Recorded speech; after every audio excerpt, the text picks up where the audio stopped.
Good afternoon. Welcome to STP Radiology classes. This is Survey here, and today we are going to discuss on the chest radiographic projection. So, when we are talking about chest radiography, it means that we are just going to visualize only the thoracic portion from the level of T1 up to the dome of the diaphragm. So, talking about the chest radiography, we are going to focus mainly on the lung field, and we are going to focus on the heart, blood vessels, and trachea, and also the bony cages. Next, before going to the chest radiography, always keep on mind that radiography, when we talk about general radiography, all the image criteria or quality we describe based on density. So anything which appear black will be our hypodense structure, that is it will give us a black shadow, example lung field, air cavities. Anything which is going to give us hyper densities, that is white color, that will be the bones, and similar structures will give us the grayscale images. So I'm going to repeat again. Hyper dense structures will give us the white shadow, hypodense structures will give us the black shadow, example lung field, and blood vessels, muscles, soft tissues. If you want to see soft tissue swelling and all these are going to give you the isodense, that is a grayscale image.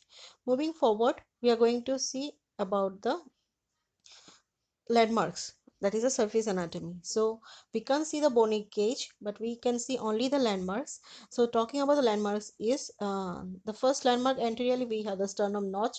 So this is the sternum notch or jugular notch. It lies within the level of T2 and T3. If you want to palpate from posteriorly, you have to just locate T2 and T3. Next we get the sternum angle. So this is the sternum angle. So in that case you have to go for the T4 and T5.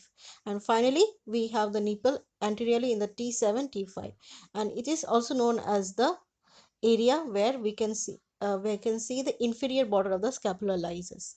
Next is our xiphoid process at the level of T10. So this is a xiphoid process, it is within the level of T10, and we have to go, you can locate it anteriorly, otherwise you can locate it posteriorly also. Next, coming to the anatomical, and see, the thing is, this is the bony anatomy. So very much important is anteriorly we see the clavicles.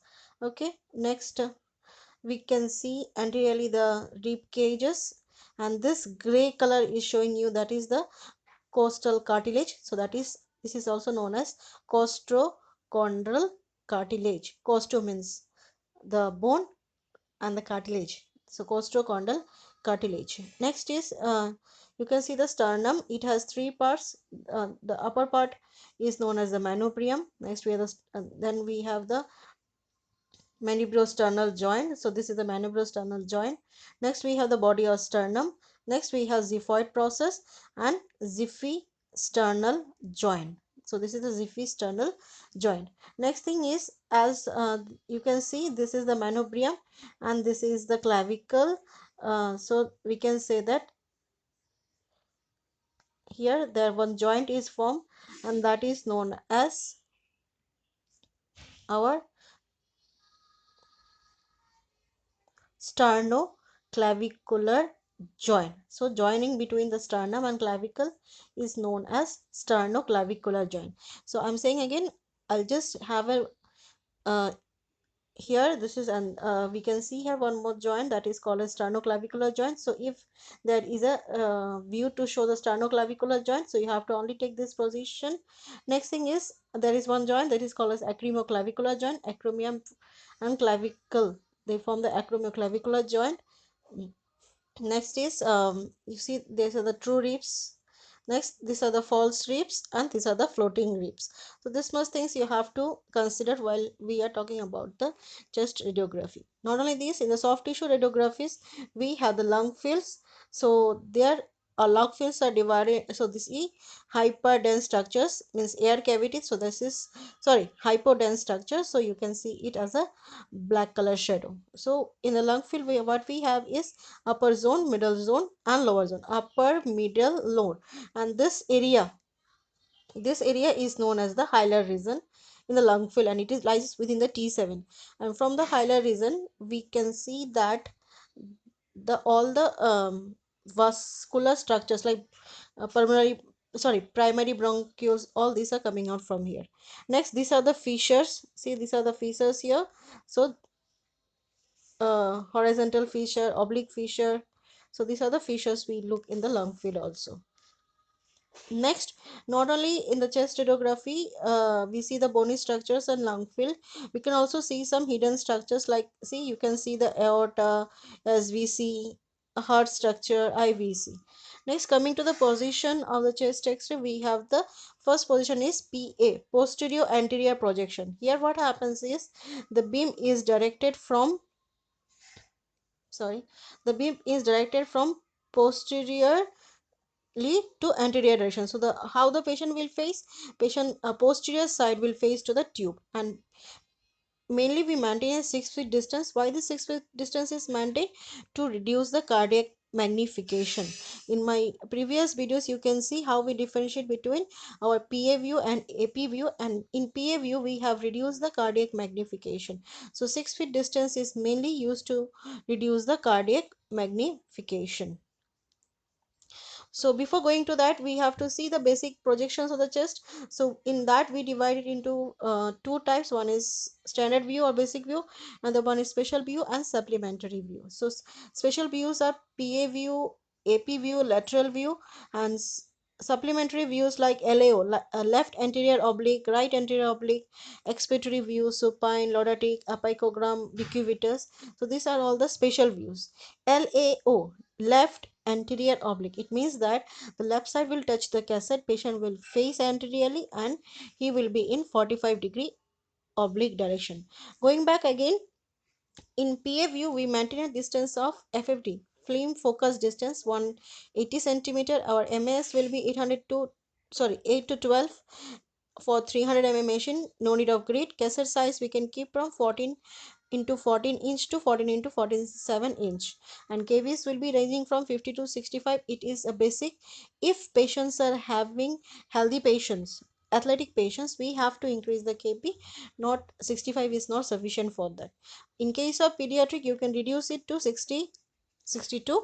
And instruction, aspiration technique, lambi saas le lo, take a deep breath, is very much important in this. Otherwise the lung field, anything cannot be seen clearly. Next, coming to the anterior posterior projection. So here you can see the patient is lying, means this projection is mainly for the trauma patients. And in anterior posterior projection, patient will face anteriorly towards the tube. The direction of the beam will be anterior to posterior, and here mainly you can maintain up to 100 centimeter FFD. And the thing is, this projection for centering point for our anterior posterior projection is T4. And going back previously, if you are taking AP projection, your centering point will be at the level of T7. Why we had before, previously we used to take T4, but now after 2000 WHO has said us to take the position from T7, that is the nipple region or inferior border of the scapula, just to include the fundic air and lower margin of the lung field. So this is the anterior posterior projection. Again, here is a short view about the differences between PA and AP projection. So you can see here, again I am explaining here shortly. Clavicles are long in PA, clavicles are short in AP, foreshortened. Scapula will overlap in AP, scapula will not overlap in our PA projection. Entire system due to inspiration technique is seen very much clearly, which will not be seen in the AP view. Next is fundic air gas is seen here. You can all see the fundic air gas, and mostly the distance why we maintain is to reduce the cardiac magnification. See, for the same patient the heart size is enlarged, but here the heart size is reduced. Next thing is, you can see maximum number of ribs and lung field will be clearly visualized in our PA projection, whereas in AP lung field and all will not be seen clearly. And the most important thing is, see, the ribs are straight here, but whereas in this view the ribs are in oblique direction. So thank you so much. Next we will see, and this is another projection we take in AP or PA, that is the expiratory view, and mainly for the pneumonia. So we ask the patient to take a deep breath and then we ask them slowly to release it. Once they release it, we take the view, and you can see now when they are releasing means expiration, when they're expirating, the air which is present in the lung field can be seen very much clearly in the projection. Thank you. Going to the ideal position of the chest radiography. So if you think that your position is correct or not, what does the radiographer look is, first thing is they look for the rotation of the clavicle. So when you're going to see the rotation of the clavicle, first you have to take the spinous process and you have to measure the medial end of the clavicle. So it should be equidistant. Suppose here is 2 centimeter, it should be also here 2 centimeter. Next thing is, when you're going for the ideal position, if you see that your positions are correct, you can see that anterior ribs always will be in the downward and posterior ribs will always be in the upward. So it will be taking like this. If you're going to look like that is, if I am taking the anterior one, so it will be going like this. See, T1, T rib 1, rib 2, rib 3, rib 4, rib 5, so on. Next thing is not only the clavicle, next you can see the joint space also clearly. If your positions patient has well done the position, you can look for the scapular field. It is seen. Now you can see it is almost away from the lung field. So if you are seeing any kind of AP film, what happens is lung, see, scapula is coming into the lung field. Whereas if you are taking any PA film, it is away from the lung field. So if you are taking an ideal position, always the scapula will be away from the lung field. Next thing is, for ideal position, you have to know something like these are the cardiophrenic angles and these are the costophrenic angles. See, this is the cardiophrenic angle and this is the costophrenic angle. Sorry, this is some must they are describing here. And if the respiration is correct, you can see maximum up to the 10th rib, means 1 2 3 4 5 6 7 8 9 10. 10th rib will be seen. Next thing is, look for the hilar region. It is within the T7 where the bronchioles gets enter. So this is the trachea, and you can see there is one black shadow where you can see the bifurcation. So that is the tracheal bifurcation known as carina, and from there it is divided into primary bronchus, secondary, third, so tertiary, and all these things you can see in the T7 area, and that is known as the hilar region.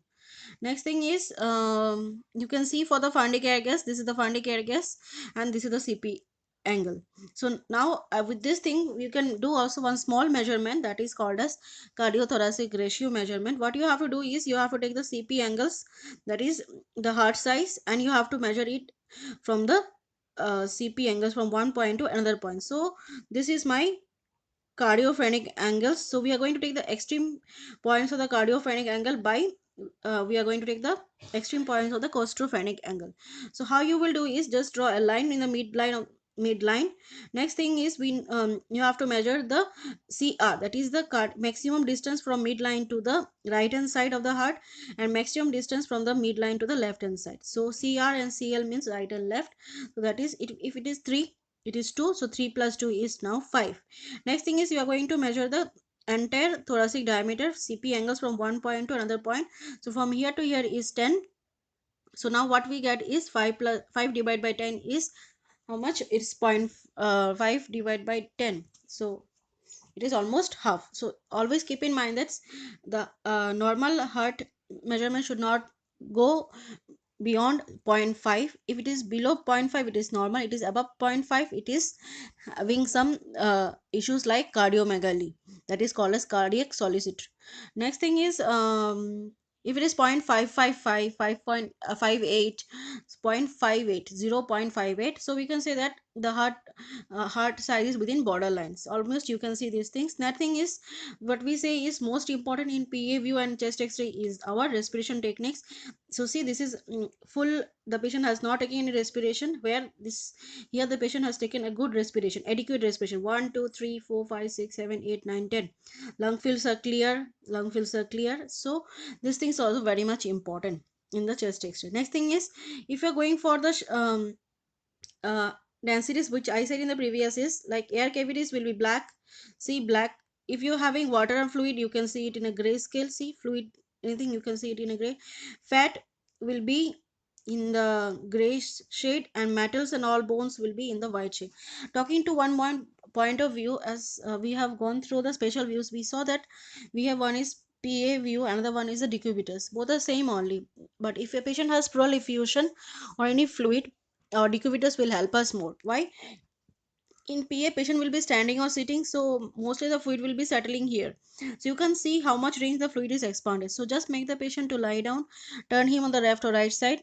Wherever the patient is having the pathology, that side will be upward. You are going to put the cassette and wait for at least 10 minutes. Let the fluid settle down. Then you can see that if in PA the fluid is this much level, in decubitus you can see that the fluid will be expanding this area. So this is very much important for the fluid retention for the patients.